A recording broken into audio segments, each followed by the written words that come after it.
Hello बच्चों, कैसे हैं आप सब। एमए सेकेंड ईयर भारतीय और पाश्चात्य काव्यशास्त्र का जो पेपर है आपका, उसके लिए मैंने कुछ महत्वपूर्ण वस्तुनिष्ठ प्रश्नों की सूची बनाई है। आप लोग ये सारे प्रश्न देख लीजिए, बहुत इम्पॉर्टेंट हैं।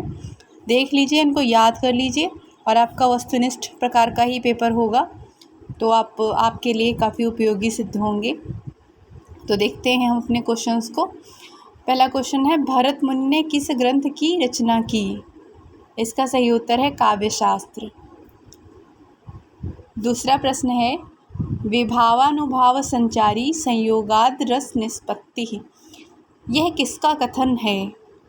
तो इसका सही उत्तर है भरत मुनि का कथन है ये।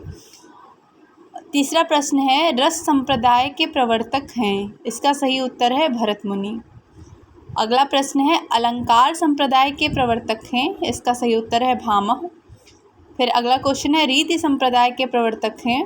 सही उत्तर है वामन। अगला प्रश्न है, वक्रोक्ति संप्रदाय के प्रवर्तक हैं। इसका सही उत्तर है कुंतक। अगला प्रश्न है, ध्वनि संप्रदाय के प्रवर्तक हैं। इसका सही उत्तर है आनंदवर्धन। फिर अगला प्रश्न है, औचित्य संप्रदाय के प्रवर्तक हैं। सही उत्तर है क्षेमेंद्र। ये सारे संप्रदाय और इनके प्रवर्तक काफ़ी इम्पॉर्टेंट हैं, आप इनको देख लीजिएगा। फिर आते हैं अगले प्रश्न पर। यह काव्यादर्श के लेखक हैं। काव्यादर्श एक ग्रंथ है काव्यशास्त्र का, इसके लेखक पूछा गया है, तो इसके लेखक हैं दंडी। फिर अगला ग्रंथ है ध्वन्यालोक। ध्वन्यालोक की रचना किसने की। इसका सही उत्तर है आनंदवर्धन। फिर एक और ग्रंथ है काव्यशास्त्र का, काव्य मीमांसा, किसका ग्रंथ है। ये राजशेखर का है, राजशेखर ने इसकी रचना की। फिर एक और किताब के बारे में पूछा जा रहा है, यह है वक्रोक्ति जीवितम, किसकी रचना है। तो इसकी रचना कुंतक ने की। अगला प्रश्न है, शब्द शक्तियाँ कितने प्रकार की होती हैं। इसका सही उत्तर है शब्द शक्तियाँ 3 प्रकार की होती हैं। नंबर 1 अभिधा, नंबर 2 लक्षणा और नंबर 3 व्यंजना।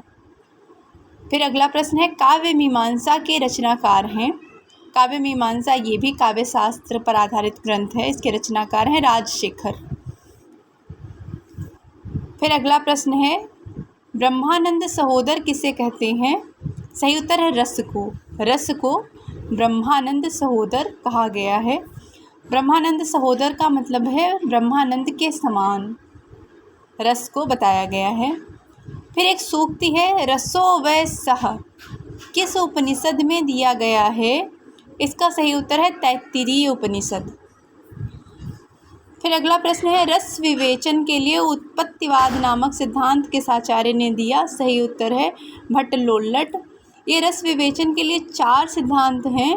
ये 4 सिद्धांत और इनके प्रवर्तक जो हैं, इनके नाम आप लोग याद कर लीजिएगा। तो उत्पत्तिवाद किसका है, भट्टलोल्लट का। दूसरा सिद्धांत है अनुमितिवाद नामक सिद्धांत की स्थापना किस आचार्य ने की।